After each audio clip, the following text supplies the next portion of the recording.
Mbak Yuni, tahu nggak konsekuensinya itu? Kenapa lakukan hal yang seperti itu? Saya tidak pernah berpikir hal-hal yang negatif ya, karena niat baik saya adalah Dalam persoalan ini, kalau hanya untuk menyebarkan nomor, ya terlalu berlebihan lah untuk dilaporkan, apalagi Pak Iqbal ini adalah seorang gubernur. emergensi. Kan tidak semuanya harus ke Pak Gubernur, kan ada bupati atau mungkin kepala desa. Dalam hal itu ya, artinya kenapa ini berkaitan dengan motif ya. Karena kan Mbak Yuni tadi sampaikan bahwa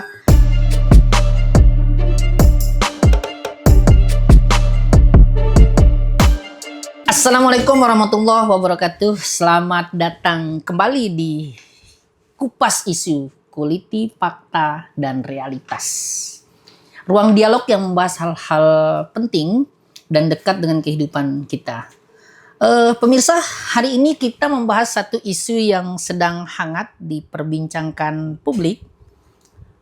Laporan polisi Iqbal Gubernur.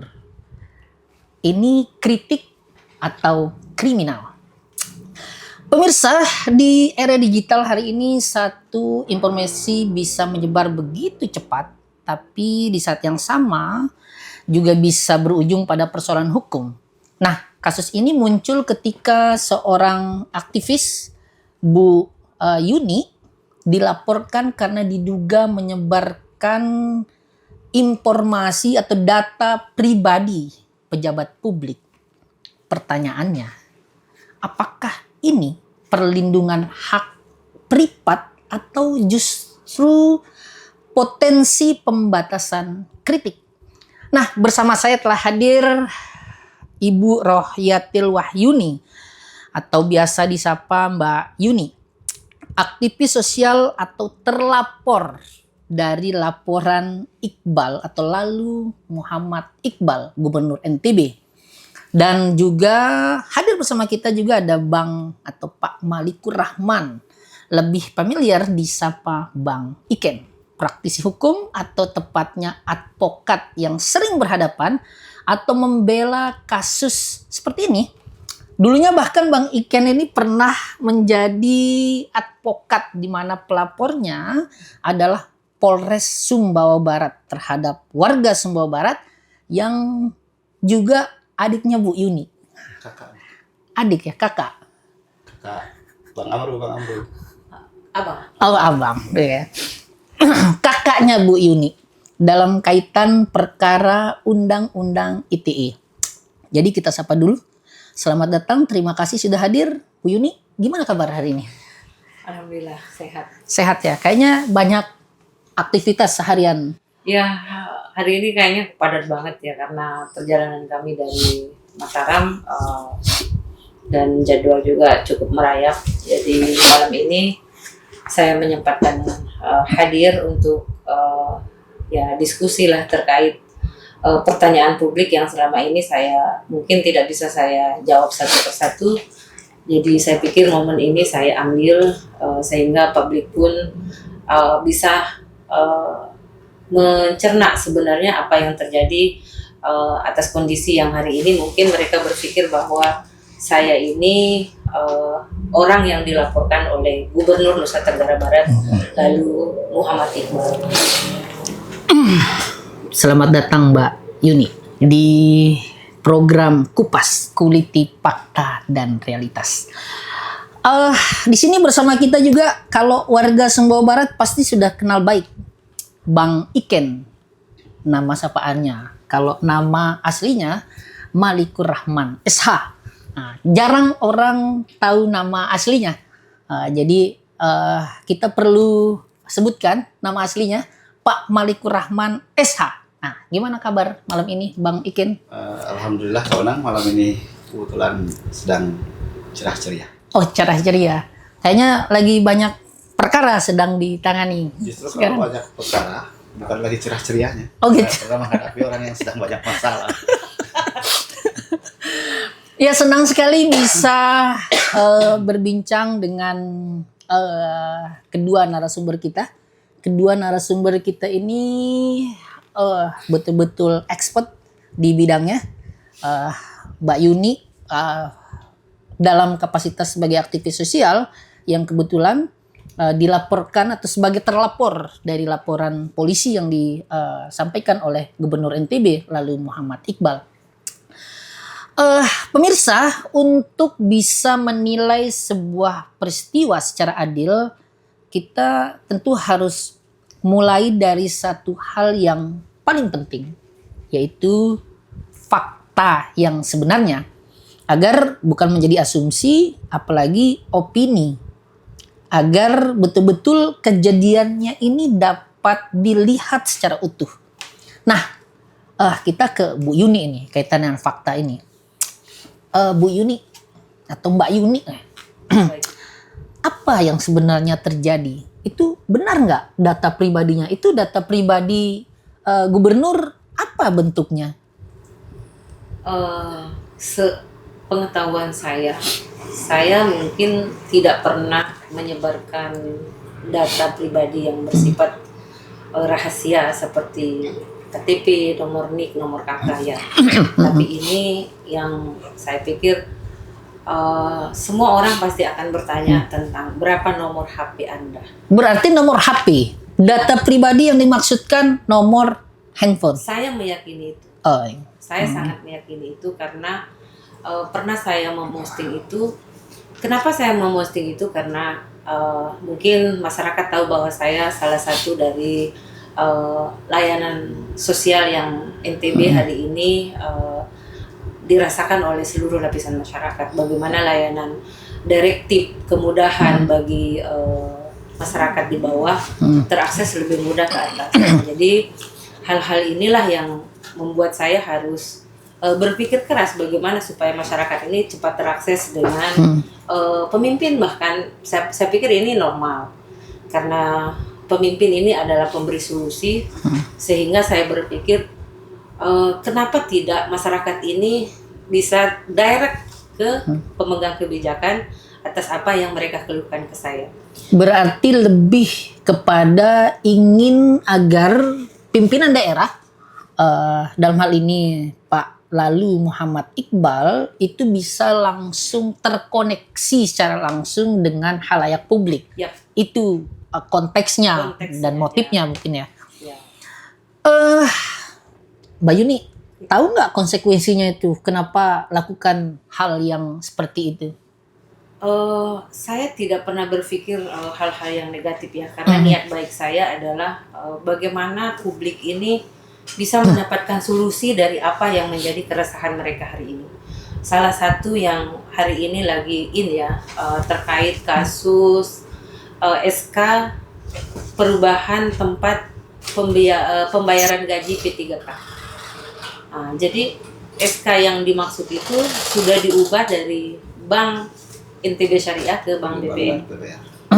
Adakah memang kaitan dengan itu pihak yang minta tolong atau Mbak Yuni lihat bahwa publik kita kaitan dengan problem tadi itu sulit mengakses agar bisa berkomunikasi langsung dengan Pak Lalu Muhammad Iqbal, Pak Gubernur? Oke. Ini salah satu contoh ya dari banyaknya permasalahan yang masuk ke kami. Mungkin saya akan sampaikan sedikit ulasan tentang bagaimana NTB Care itu menerima banyak aduan terkait kondisi-kondisi layanan yang memang tidak bisa terakses langsung ke OPD atau kepala daerah.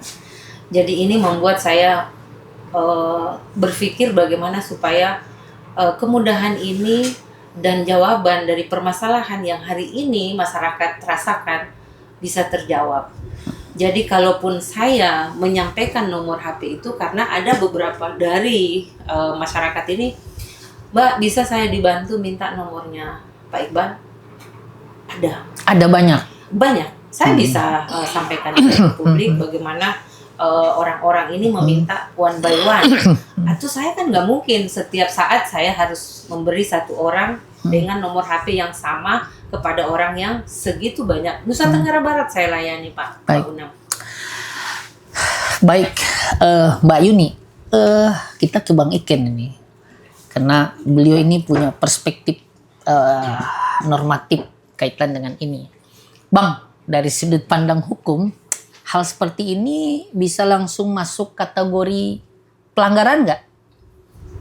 Jadi sebelum kita bicara ke persoalan hukumnya, karena ini adalah persoalan pemimpin dan rakyat, sebenarnya jangankan persoalan antara data pribadi atau dokumen pribadi ini yang bisa dikategorikan tentang pidana atau tidaknya, ini persoalan tentang pemerintah dan rakyatnya.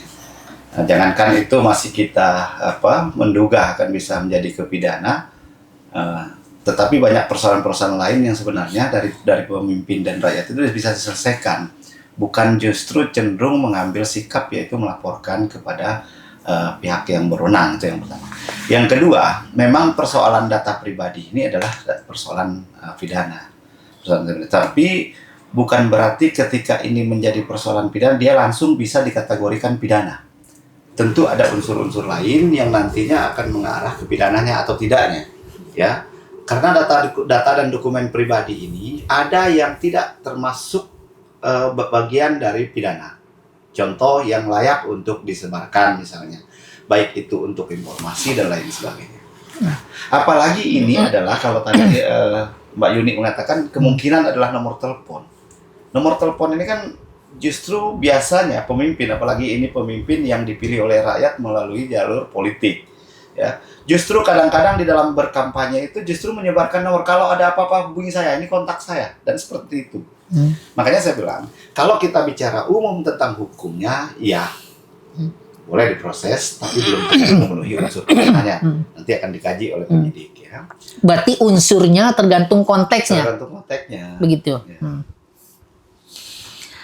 Nah, pemirsa, kita sudah mendengar fakta dan atau dasar yang itu menjadi bagian dari kronologis, ya. Bagaimana kemudian laporan ini disampaikan oleh Pak Lalu Muhammad Iqbal.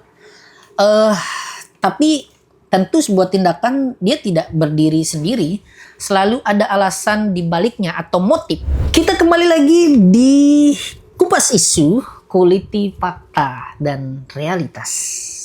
Pemirsa, fakta menjelaskan apa yang terjadi, tapi motif menjelaskan kenapa itu terjadi. Dan dalam banyak kasus hukum, niat sering menjadi titik penting yang diperdebatkan.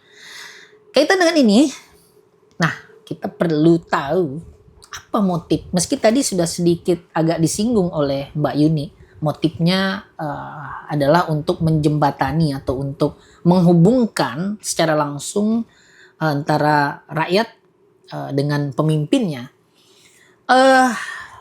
Tadi sudah disinggung sedikit bahwa banyak keluhan yang disampaikan ke Mbak Yuni. Menurut Mbak Yuni itu memang bagian dari kerja Mbak Yuni ya untuk meneruskan data pribadi seperti itu. Kan bisa saja dengan meminta pihak-pihak yang mempertanyakan atau nanya ke Mbak Yuni untuk bisa tanya ke otoritas lain atau otoritas terkait, misalnya dinas atau mungkin dengan orang-orang yang memang diperkenankan untuk bicara tentang itu. Oke, jadi ente pikir ini kan lahir dari niat untuk mempermudah layanan ini, tidak senjelimet bagaimana birokrasi 1, 2, dan 3. Tapi ente pikir ini bagaimana 1 menjadi 3, artinya memotong. Jika itu misalnya nomor itu harus saya request lagi, saya pikir ini akan membawa orang ini pada waktu menunggu. Saya tidak berharap ada orang menunggu atas kebutuhan mereka, atas hak mereka untuk mendapatkan layanan yang sangat cepat. Misalnya contoh, beberapa kasus yang kami tangani memang membutuhkan penanganan yang direktif, ya, artinya kebijakan yang hari itu. Nah, jenazah yang meninggal tidak ditanggung oleh BPJS. Bagaimana caranya?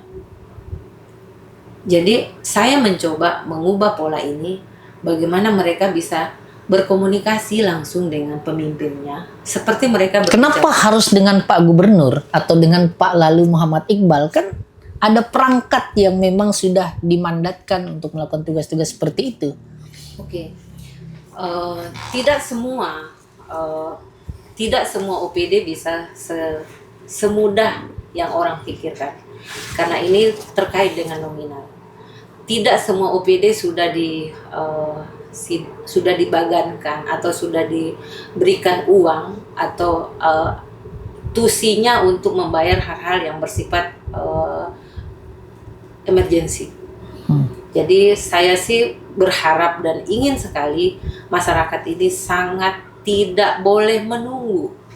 Ini yang menjadi niat baik saya, karena ketika kita dalam kesusahan, pasti yang kita pikirkan adalah solusi. Inilah yang menjadi inisiasi saya awal, niat saya bagaimana supaya komunikasi-komunikasi yang nge-gap, yang terputus ini, mereka bisa langsung berkomunikasi. Karena saya pikir pemimpin itu adalah solusi.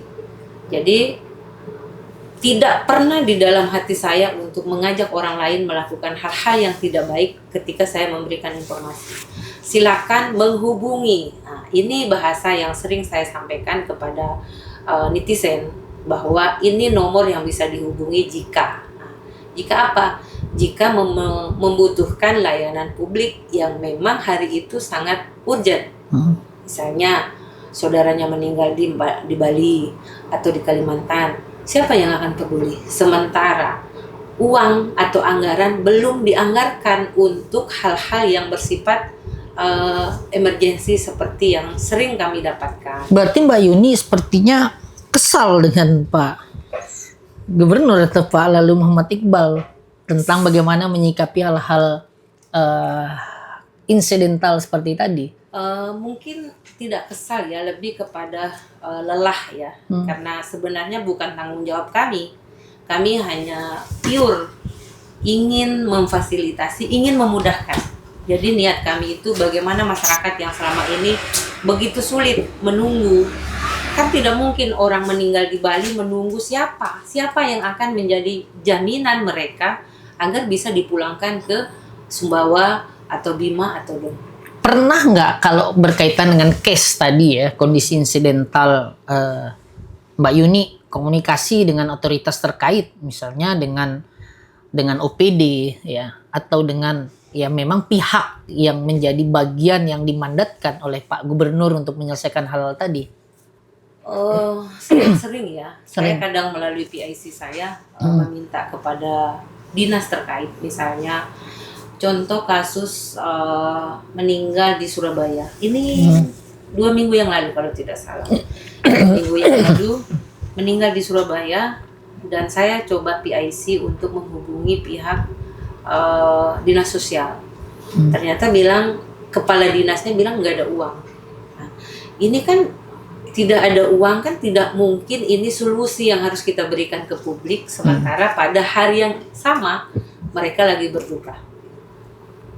Saya sangat berharap ada kebijakan yang memang dibuat ketika terjadi hal-hal yang bersifat emergensi, hadirlah misalnya Pak Gubernur memberikan ini loh kontak aduan jika terjadi hal-hal yang seperti hari ini yang. Apakah Mbak Yuni pernah minta izin atau pernah berkomunikasi kaitan dengan itu? Misalnya ada keluhan ya bahwa ini loh warga NTB kesulitan untuk mendapatkan layanan fundamental seperti tadi gitu. Terus kemudian Mbak Yuni sampaikan bahwa ini keadaannya kan NTB Care bagian dari yang selama ini kita tahu juga bagian dari pemerintah. Oke. Saya coba meluruskan ini. NTB Care itu sudah tidak lagi menjadi bagian layanan pemerintah ketika kita sudah tidak menjadi bagian dari hari ini. Kami pernah bersurat secara kelembagaan, dan sampai hari ini tidak ada satu jawaban pun atas surat yang kami layangkan secara resmi bahwa kami sebagai layanan garda terdepan di bawah ini, kami membutuhkan ruang diskusi agar permasalahan yang selama ini menjadi bagian layanan yang sangat kredit saya pikir ini membutuhkan ruang Hmm. bagaimana kita membahasakan bahwa pemerintah hadir ketika masyarakat mengalami kesulitan-kesulitan, hatta itu mereka berada di dalam daerah maupun di luar daerah. Saya tangkap poin sedikit tadi, mungkin perlu diperjelas lagi bahwa Mbak Yuni sekarang dengan NTB Care-nya sudah tidak bagian dari pemerintah, terus kemudian sudah berupaya. Jangan-jangan kesal karena itu Mbak Yuni, nggak jadi pemerintah atau nggak bagian dari pemerintah lagi? Sama sekali kami tidak pernah berpikir Tidak ya? ini mereka mau menerima kami atau tidak, tapi tidak ada yang berubah dari layanan kami dari hari ketika kami tidak lagi menjadi bagian dari sistem.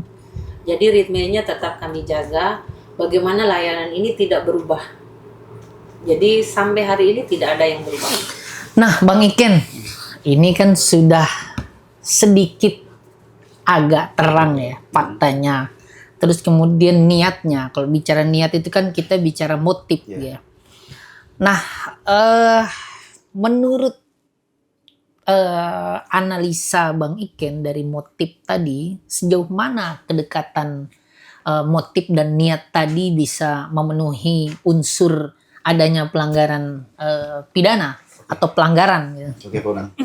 Jadi kalau kita mendengar cerita dari Mbak Yuni, ini kan baru dari Mbak Yuni, Mbak Yuni, tapi dari isi laporan tentang bagaimana kronologis yang dilaporkan oleh pelapor, ya tentu kita akan berpendapat lain kan.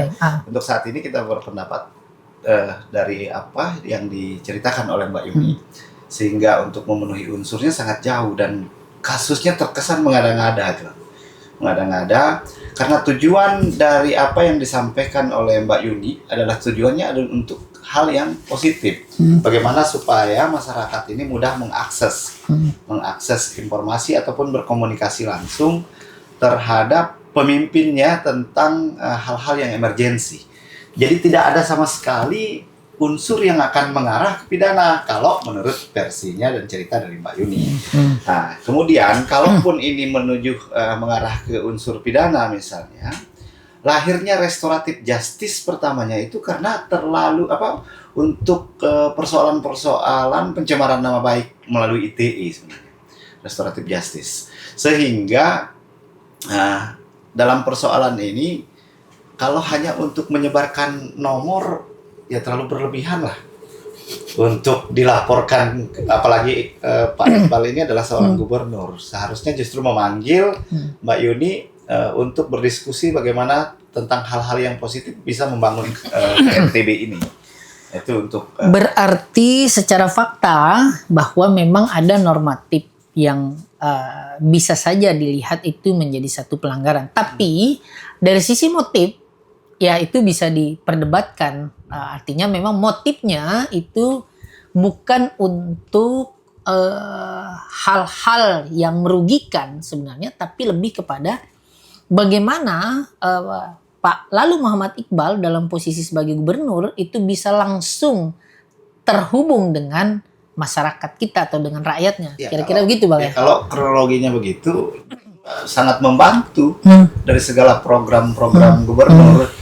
Nah, cuman persoalannya mungkin ada persoalan lain karena seandainya orang yang tidak ada persoalannya misalnya dengan pemerintah yang jarang mengkritik pemerintahnya, tiba-tiba dipasanglah di media sosial tentang nomornya bahwa kalau ada masalah hubungi bupati kami yang terbaik misalnya, maka justru akan berterima kasih seorang.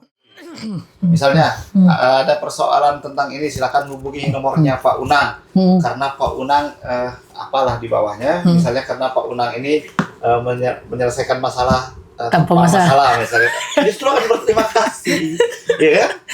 Tapi kalau misalnya Pak Unang nggak suka sama saya, tiba-tiba nomornya tanpa caption misalnya, tanpa caption apa, hanya cantumkan nomor, pasti Pak Unang keberatan. Iya. Ada dua hak yang sama penting dalam kaitan posisi fakta dan motif ini, bahwa ada hak privasi atau hak privat dan hak berekspresi. Nah, dalam kaitan dua hak ini, Bang, ini kan kita nggak bisa sesederhana melihat bahwa ini kemudian menjadi ruang konflik gitu. Nah, menurut Bang Iken, ini masih dengan Bang Iken, mana yang lebih kuat secara hukum? Hak privat dengan kebebasan orang untuk berekspresi. Meski memang dalam posisi itu ya privat, tentu kita nggak bisa pisah dalam kaitan kewajiban atau posisinya sebagai pejabat publik. Itu seperti apa, Bang? Jadi begini, yang kita khawatirkan dalam PDP ini, yaitu penyebaran data pribadi ini adalah kita khawatir bahwa justru akan disalahgunakan dalam artian misalnya aktivis, media, ya, LSM dan lain sebagainya. Ya, kita khawatir ini akan dijadikan alat untuk membungkam orang-orang yang suka mengkritik. Jadi ketika dikritik maka dianggap, apalagi ini penyebaran data pribadi, dianggap bahwa ini menyerang pribadinya misalnya. Jadi hal-hal seperti inilah yang kita khawatirkan. Ya contoh ini terjadi dan mungkin baru mulai ya di seorang pemimpin di Indonesia baru mulai melaporkan rakyatnya hanya ke persoalan menyebarkan data pribadi. Dan kalau kita lihat bagaimana cara menyebarkan dan apa yang disebarkan itu apa yang perlu kita perdebatkan, apakah ini nomor handphone ini termasuk data pribadi? Ya. Karena banyak juga, bahkan kayak saya ya, di kop surat kantor kami juga dalam kita kecantumkan email bahkan nomor telepon ya. Nah, sehingga kita khawatir betul bahwa disalah artikan tentang dokumen-dokumen dan data pribadi. Ada nggak batas, Bang, antara ruang privat seorang pejabat publik dengan posisinya dia secara personal? Artinya untuk kita bisa tarik garis bahwa ini data pribadi yang memang nggak bisa sembarangan untuk disebarkan gitu.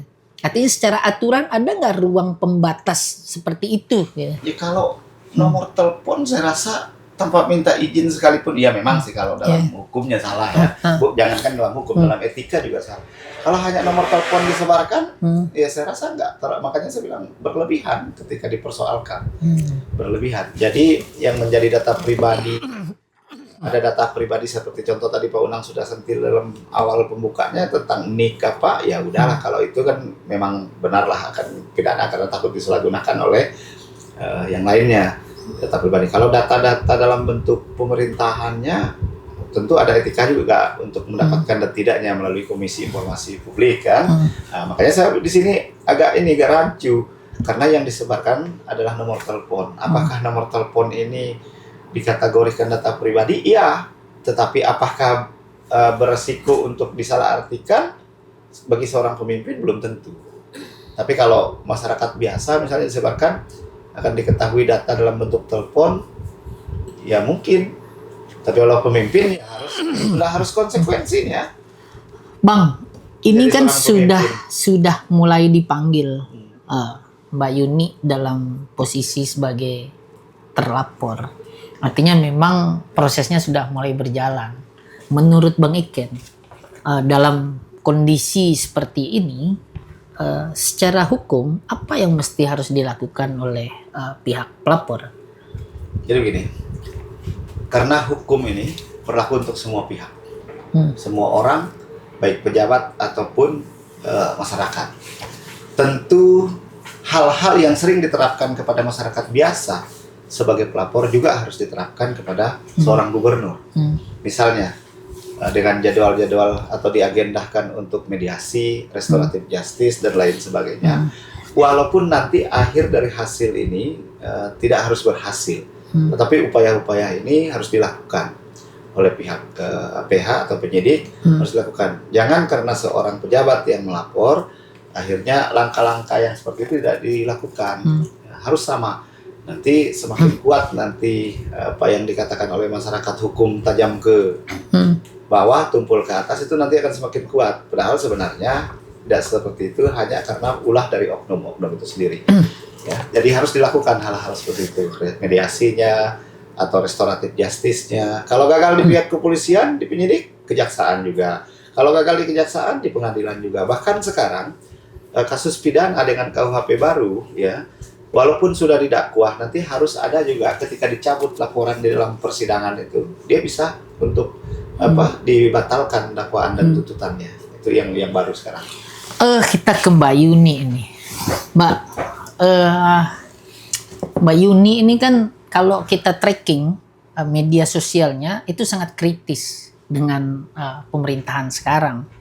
Termasuk bahkan terakhir kalau berkaitan dengan data pribadi itu kan menjadi bagian gitu.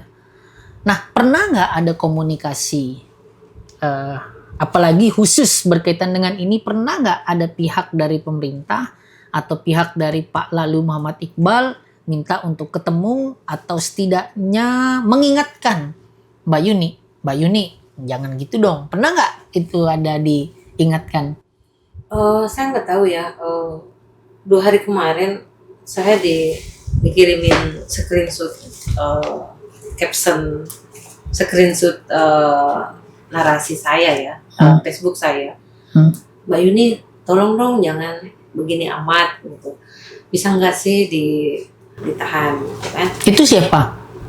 Itu ya saya mungkin tidak bisa nyebut namanya ya, tapi ada orang yang mengenal dekat Pak Lalu Muhammad Iqbal. Mungkin bukan ya, karena saya pikir dia teman baik saya. Dia sempat sih menyampaikan ke saya bagaimana jika saya mungkin tidak berpikir bagaimana jika, tapi saya hanya berpikir bagaimana jika lalu Muhammad Iqbal mengubah pola dalam kepemimpinannya ini jangan terlalu monoton. Itu kan style, Mbak. Orang kan bisa saja memilih style yang agak apa ya? Agak frontal. Ya, boleh agak birokrat ya. Karena kan pemimpin itu kan bisa dengan direct atau bisa dengan sangat birokrat menggunakan struktur yang ada. Ini yang membuat saya begitu ingin terus melakukan kritik itu, karena di masyarakat ini publik tidak membutuhkan kemonotonan itu. Publik hanya butuh bagaimana pemimpin bisa fleksibel, hadir ketika masyarakat membutuhkan apa yang menjadi hak tanya dan hak jawab. Jadi saya berpikir bahwa betapa sangat bijaksananya jika Lalu Muhammad Iqbal dalam hal ini sebagai gubernur di Sumatera Barat bisa menyikapi atau bisa mendengarkan apa yang selama ini menjadi kritikan saya. Sebenarnya ini bukan kritikan menurut saya. Ini adalah bentuk kepedulian saya bagaimana tatanan sosial Nusa Tenggara Barat ini tidak menjadi rancuh. Dalam hal ini tidak tertata. Bagaimana masyarakat sipil yang memang hari ini sangat jauh dari layanan. Menurut Mbak Yuni, sejauh mana ruang privat yang dimiliki oleh gubernur atau dalam hal ini Pak Lalu Muhammad Iqbal sebagai pimpinan atau pejabat publik harusnya gitu? Kalau saya melihat ya dalam konteks memimpin ini, saya belum melihat bahwa sosok Iqbal ini menjadi seorang pemimpin. Lebih saya melihat dia birokrat yang penuh dengan SOP. Ya itu kan style, Mbak. Ya, orang kan bisa saja kan.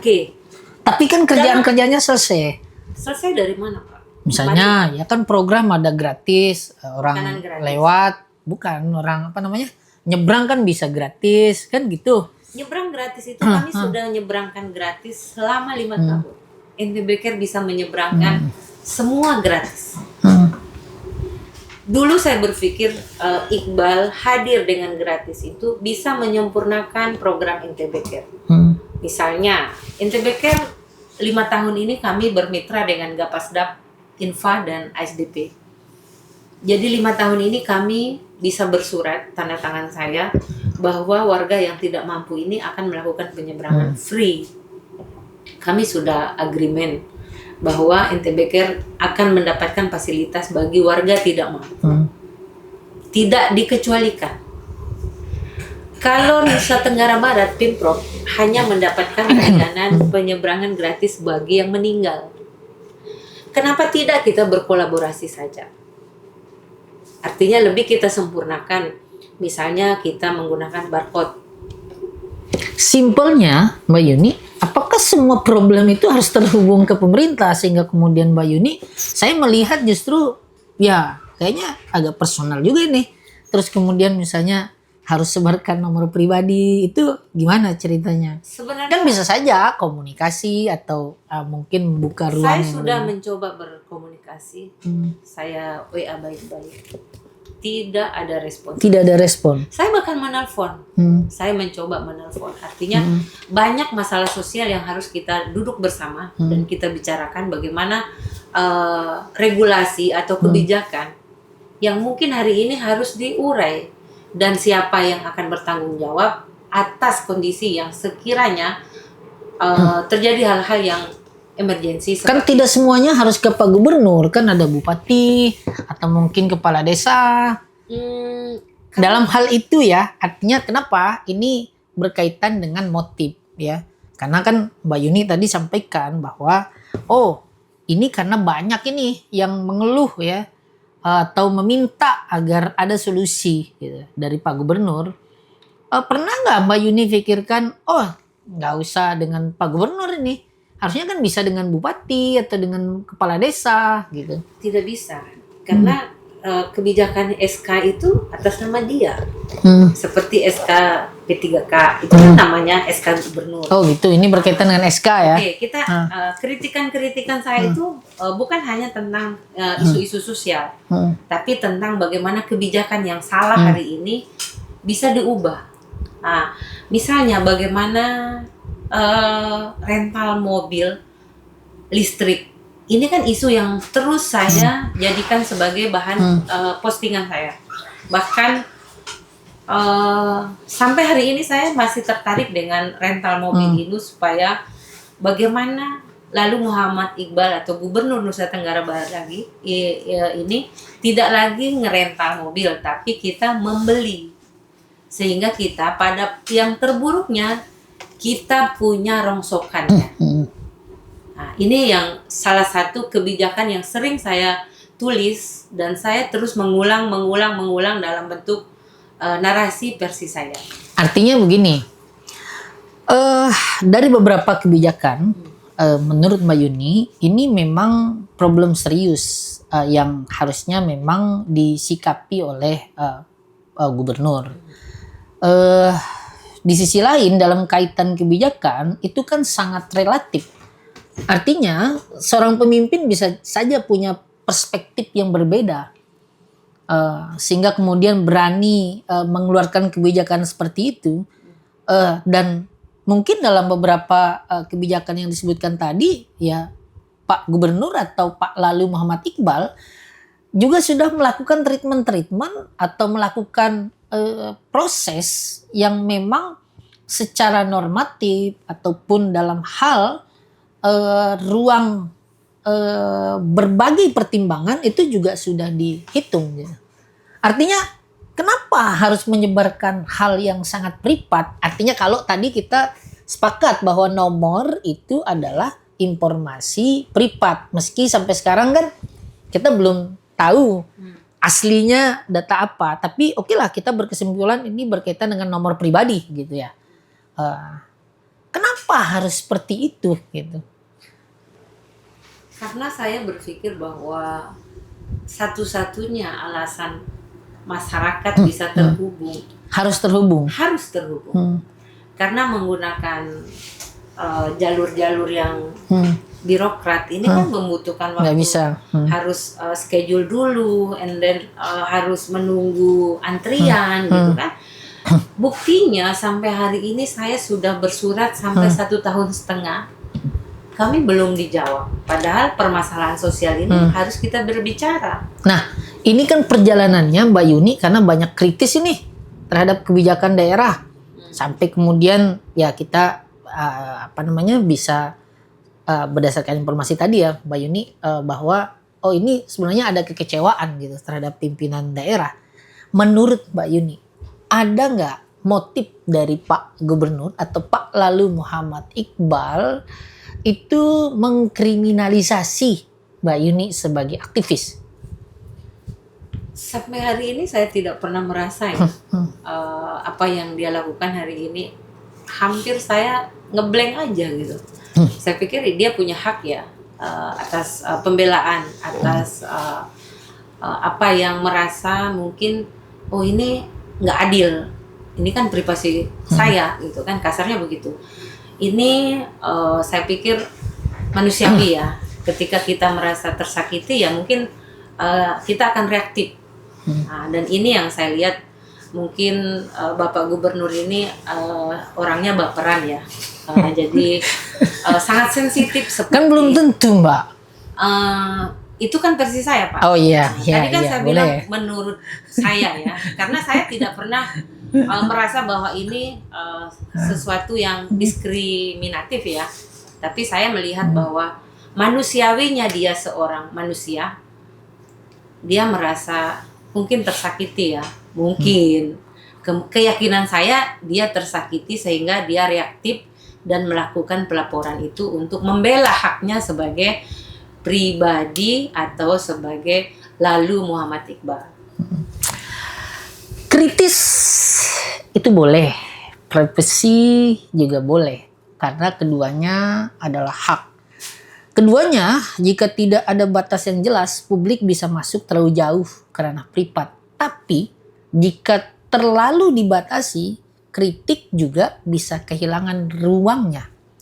Pertanyaannya, bagaimana seharusnya hukum merespon situasi seperti ini? Apa langkah yang bisa diambil? Ataukah langkah yang sudah diambil itu sudah tepat atau tidak gitu? Atau justru itu berlebihan? Nah, kaitan dengan ini, kita akan temukan jawabannya nanti di segmen berikutnya. Jadi tetap di Kupas Kuliti Fakta dan Realitas. Kembali lagi di Kupas Kuliti Fakta dan Realitas. Pemirsa, dalam hukum ada satu prinsip penting, yaitu proporsionalitas. Bahwa setiap tindakan hukum harus seimbang dengan perbuatan yang terjadi. Begitupun dalam kaitan fakta dan apa yang hari ini kita sedang diskusikan, yaitu laporan Bapak Lalu Muhammad Iqbal yang notabene adalah Gubernur NTB terhadap warganya atau terhadap aktivis sosial. Nah, kita ke Bang Iken ini. Menurut Bang Iken, langkah hukum yang dilakukan oleh Pak Lalu Muhammad Iqbal ini sudah proporsional nggak? Jadi kalau langkah hukum yang diambil itu sebenarnya sangat clear, karena posisi seperti yang saya katakan tadi, posisi Pak Lalu Muhammad Iqbal ini kan adalah seorang pemimpin yang dimana selain menjadi seorang pemimpin juga harus mengayomi tentang masyarakatnya, bukan malah harus menjerumuskan atau melaporkan ke pihak yang berwajib ya. Tentu ada cara lain yang lebih elegan yang harus dilakukan ketika seorang warganya melakukan satu kesalahan, baik itu apalagi itu kepada pribadinya. Banyak hal yang harus dilakukan yang selain harus mengambil langkah ke APH. Kita ke Mbak Yuni ini, kita di sesi terakhir sebelum kita dengarkan closing statement dari kedua narasumber hebat kita. Menurut Mbak Yuni, dari apa yang dilakukan sebagai aktivis, terus juga dalam kaitan dugaan ya, tindakan yang secara normatif, kita nggak bicara motif, ya itu melanggar hukum, itu apa atau bagaimana batasnya? Saya melihat ini bahwa dalam konteks pemimpin ya. Jadi apakah pemimpin itu berbatas, bersekat? Ini yang membuat saya juga bertanya balik gitu. Sejauh mana privat itu sehingga kami sebagai rakyat bisa menyentuh ranah mana saja dan yang mana yang tidak bisa. Ya kalau bisa di SK-kan saja apa saja ranah-ranah privat yang mungkin hari ini dianggap sebagai privilege-nya dia sebagai seorang Lalu Muhammad Iqbal secara personal, sehingga kami sebagai orang yang membayar dia dari pajak yang kami bayar, kami tahu batasan, sehingga jangan sampai kami melampaui batas sampai hal-hal yang tidak kami inginkan terjadi. Oke, pemirsa, kita semua bisa saja akan menghadapi situasi yang sama dengan kondisi kekinian kita yang sangat terbuka gitu. Antara keberanian bersuara dan batas hukum yang harus dijaga. Untuk itu kita perlu hati-hati agar niat baik tidak menjadi bumerang. Nah, kita perlu dengar satu kalimat atau narasi penutup dari narasumber kita, karena kita sekarang di sesi akhir. Untuk closing statement, apa pelajaran hukum dari kasus ini yang bisa kita ambil atau publik bisa pelajari sebagai ruang interaksi antara pejabat publik dan rakyatnya? Oke, jadi begini, di negara kita ini semakin reformasi, tentu yang dimaksud adalah oknum pemimpin ya. Yep. Nah, di negara kita ini semakin dibuka ruang demokrasi, justru sebenarnya semakin kayak dibatasi, ya, membuka keran demokrasi setinggi-tinggi, seluas-luasnya, selebar-lebarnya, akan tetapi dibungkam oleh kekuasaan. Jadi dalam closing statementnya, ini adalah negara kita ini adalah negara betul-betul negara demokrasi terpimpin, tetapi kita ketika menerapkan demokrasi maka kita akan dilaporkan oleh pemimpin. Saja dulu. Luar biasa. Mbak Yuni, apa closing statementnya? Kalau saya sih lebih kepada pemimpin itu mendengarkan, tidak melaporkan. Ada hal lain yang ingin disampaikan? Kalau seandainya Pak Lalu Muhammad Iqbal hari ini atau nanti menyaksikan podcast ini, apa yang ingin Mbak Yuni sampaikan ke Pak Lalu Muhammad Iqbal? Mungkin ya ada 4 poin yang ingin saya sampaikan di sini kepada Gubernur Nusa Tenggara Barat Lalu Muhammad Iqbal. Satu, kami atau saya pribadi berharap menginginkan dengan hadirnya seorang pemimpin baru yang akan membawa NTB mendunia ini bisa sedikit legowo untuk meminta maaf terkait 1,5 tahun yang penuh dengan carut marut ini, dan tentu ini membuat mungkin tidak semua orang merasakan luka yang hari ini terasa berat. Kedua, mungkin kebijakan untuk rental itu cukup 1 tahun saja, supaya tahun depan kita sudah memiliki mobil sendiri, dan pada akhirnya nanti yang terburuk itu kita rongsokannya dapat. Ketiga, saya meminta kepada Gubernur Nusa Tenggara Barat mencabut SK pembayaran 15.000 P3K yang hari ini dipindahkan ke Bank BPR, yang awalnya dari Bank NTB dipindahkan ke BPR. Ini hal yang sangat tragis. Karena berapa sih gaji teman-teman yang ada di pelosok, di Wera, di Sapi, jika mereka mungkin ada tagihan bank, mungkin hanya ada yang dapat 500, sementara mereka harus mengambil ke kabupaten. Kalau khusus berkaitan dengan laporan Pak Lalu Muhammad Iqbal ini, apa yang Mbak Yuni ingin sampaikan ke Pak Iqbal? Kalau Pak Iqbal sekarang lagi sedang berhadapan dengan Mbak Yuni, kaitan dengan laporannya. Itu, saya hanya ingin mengatakan Bapak jangan lebay.